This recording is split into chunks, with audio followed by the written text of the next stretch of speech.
iya, maskara buka dulu. Nah, ini baru lancar. Aduh, buluku sudah tebal nih. Rasanya berat banget. Jadi pingin ke salon buat potong rambut. Hai Domba, kok kamu sendirian? Teman-temanmu mana? Iya nih, aku lagi mau me time menikmati kesendirian. Hah? Domba perlu me time segala? Hati-hati loh Dom, karena kamu adalah hewan yang biasa hidup berkelompok dengan teman-temanmu. Sekali-kali boleh dong. Nanti gimana kalau ada binatang buas? Kamu bisa dimangsa loh. Halo cuy, apa kabar? Udah selesaiin tugas belum hari ini? Sudah dong, Yang. Itu papa. Audrey Austin baru ngomongin tentang domba ya? Iya. Tadi siang papa juga baru nonton film tentang domba. Ceritain dikit ya. Domba itu binatang yang hidupnya berkelompok. Kawanan domba hidup secara berpindah-pindah dari padang rumput yang satu ke padang rumput yang lain untuk mencari makanan.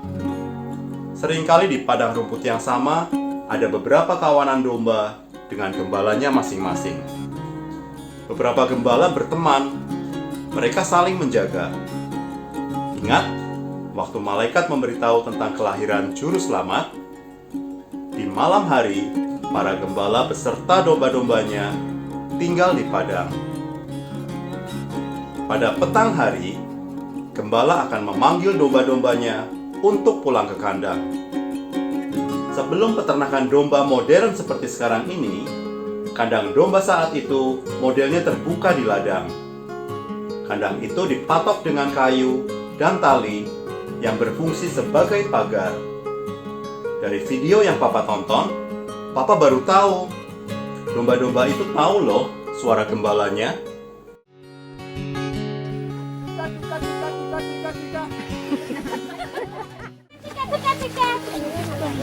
Kalau orang asing yang tidak mereka kenal memanggil, mereka hanya diam. Tapi kalau gembalanya yang memanggil, mereka langsung berlarian mendekat.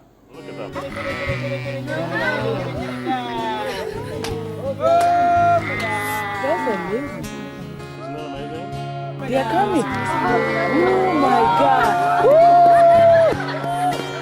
Oh my God. Oh, bisa gitu ya, keren. Lucu juga ya, domba-domba itu bisa kenal suara gembalanya.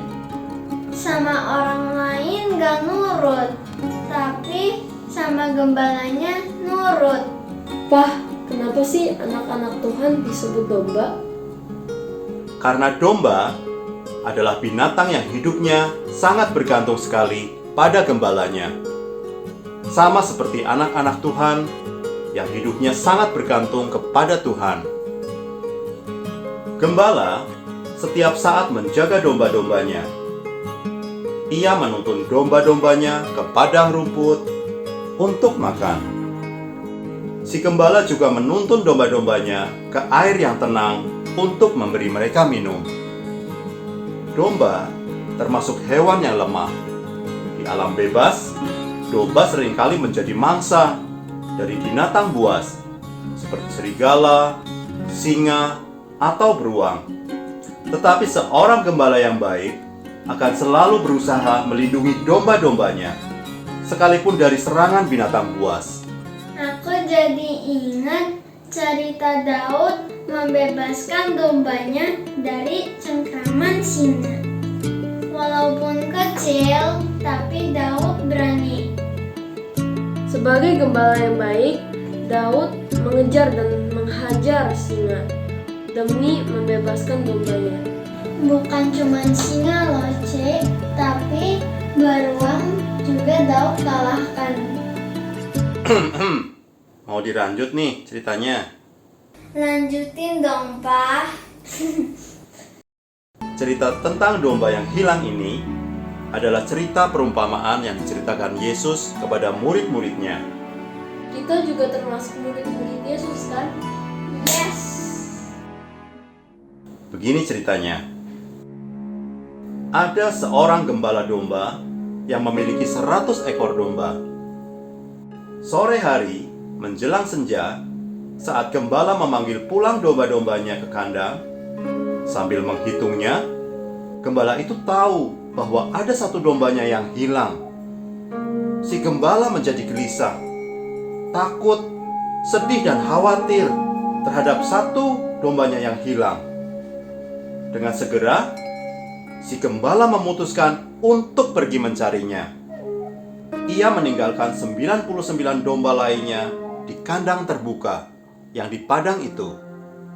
Sepanjang malam, ia terus mencari hingga fajar pagi mulai menyingsing. Si gembala menyusuri padang rumput. Ia mencari dari bukit yang satu ke bukit yang lainnya. Perlahan ia menuruni lembah, menyusuri sungai dengan perasaannya yang cemas. Si gembala tetap berharap dan terus mencari. Sesekali ia berteriak, memanggil dombanya yang tersesat itu. Gembala yang baik itu terus mencari. Ketika sesaat kemudian, akhirnya sang gembala berhasil menemukan dombanya yang hilang itu. Seketika itu juga, semua rasa letihnya terhapus dengan kegembiraannya. Kondisi domba yang tersesat dalam keadaan lemah dan ketakutan. Sang gembala segera memeluk dombanya itu dan menggendongnya. Gembala yang baik itu terus menggendong dombanya menuju ke domba-domba yang lain. Setelah sampai, domba itu diturunkannya, dan domba itu segera berlari kembali bergabung dengan teman-temannya. Oh, so sweet. Kegembiraan yang dirasakan oleh si gembala masih berlanjut. Ia memanggil saudara-saudaranya dan teman-temannya. Ia menceritakan apa yang terjadi, dan mereka bersuka cita merayakan satu dombanya yang telah kembali. Tuhan Yesus adalah sang gembala yang baik, dan kita semua adalah domba-dombanya. Pak, apakah suatu saat kita juga bisa tersesat? Kita adalah domba. Kita bisa saja tersesat tanpa kita sadari, dengan beribu cara yang berbeda. Melalui keinginan-keinginan kita, dalam kondisi hidup seperti sekarang ini, ada banyak keinginan lain kita yang dapat membawa kita menjauh dari Tuhan. Setiap orang seringkali dicobai oleh keinginan-keinginannya sendiri. Kita ditarik dan dipikat oleh keinginan daging kita. Ketika kita taat pada keinginan daging dan bisikan iblis, lalu mengikutinya, maka lahirlah dosa yang menjauhkan kita dari kasih Allah Bapa. Dan perlahan, kerohanian kita akan mati. Sama seperti Hawa saat di Taman Eden. Ular merayu dan menawarkan kepada Hawa untuk mencoba memakan buah yang dilarang oleh Allah. Hawa mulai tertarik. Ia melihat betapa enak dan segarnya buah itu. Apalagi buah itu bisa menjadikan dia bijaksana. Lalu ia memakannya sebagian dan memberikan sebagiannya lagi kepada Adam, suaminya, untuk memakannya. Tawaran-tawaran indah dan instan dari dunia di sekitar kita seringkali membuat kita semakin penasaran. Kita ingin mencoba, meskipun itu tidak sesuai dengan firman Tuhan. Awalnya mungkin kita iseng, lalu kita masuk lebih dalam, semakin larut, dan akhirnya membuat kita terikat dengan dosa. Ketidaktaatan manusia membuat manusia terpisah dari rencana Allah. Pak, kenapa sih iblis dilambangkan dengan ular? Ular adalah binatang yang punya lidah bercabang Artinya, semua perkataan ular atau si iblis adalah bohong. Tidak ada kebenaran dalam diri iblis. Ia adalah pendusta, bapa dari segala dusta. Ular juga binatang yang mempunyai racun yang mematikan. Itulah mengapa iblis digambarkan dengan ular. Awalnya, ia akan mencuri perhatian kita dengan berpura-pura baik. Lalu dia membunuh kerohanian kita dan akhirnya membinasakan manusia dalam kematian kekal. Sedangkan Yesus Kristus datang supaya manusia mempunyai roh yang hidup melalui kelahiran barunya untuk memperoleh hidup yang kekal dengan segala kebaikannya. Serem ya, Pak. Selain keinginan-keinginan, kesibukan juga bisa membuat kita jauh dari Tuhan. Betul. Hati-hati juga dengan kesibukan dan rutinitas kita. Coba Audrey baca dari Efesus 5 ayat 15 sampai 17. Karena itu, perhatikanlah dengan saksama bagaimana kamu hidup, janganlah seperti orang bebal, tetapi seperti orang arif. Dan pergunakanlah waktu yang ada, karena hari-hari ini adalah jahat. Sebab itu janganlah kamu bodoh, tetapi usahakan supaya kamu mengerti kehendak Tuhan. Mengerti kehendak Tuhan. Kesibukan kita sehari-hari dengan sekolah, pekerjaan, karir, bisnis kita, hobi, sosial media, popularitas, bahkan dengan pelayanan kita, kesibukan itu semua membuat kita lupa pada kehangatan keluarga dan membuat kita jauh dari Tuhan. Waktu kita yang 24 jam sehari terkubur dalam kesibukan kita sehari-hari. Sekarang ini asik ya, kita bisa berkumpul terus. Hush!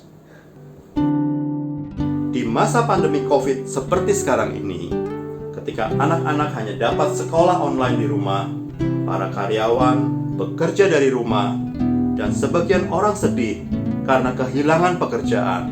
Banyak usaha yang bangkrut, rencana bisnis yang gagal, kehilangan orang yang dicintai, dan makin sulitnya mencari nafkah. Sekaranglah waktunya untuk kita semua merenungkan apa yang telah kita lakukan selama ini. Seperti domba yang tersesat, jika bisa berpikir, mungkin domba itu menyesal dan merenungkan apa yang telah dia lakukan. Karena dalam keterpisahannya dengan gembala, pasti dia merasa takut. Dia merasa hidup sendiri dan khawatir. Nah, kalau gembala yang baik itu datang dan menemukanmu, pulanglah. Come to Jesus. Orang benar mempunyai masa lalu, dan orang berdosa mempunyai masa depan. Tuhan Yesus datang bukan untuk orang benar, melainkan untuk orang berdosa. Tuhan Yesus Kristus adalah Sang Gembala yang baik, yang mau memberikan nyawanya bagi domba-dombanya dan mencari yang terhilang. Tuhan Yesus mengenal setiap kita, sama seperti Bapa di sorga.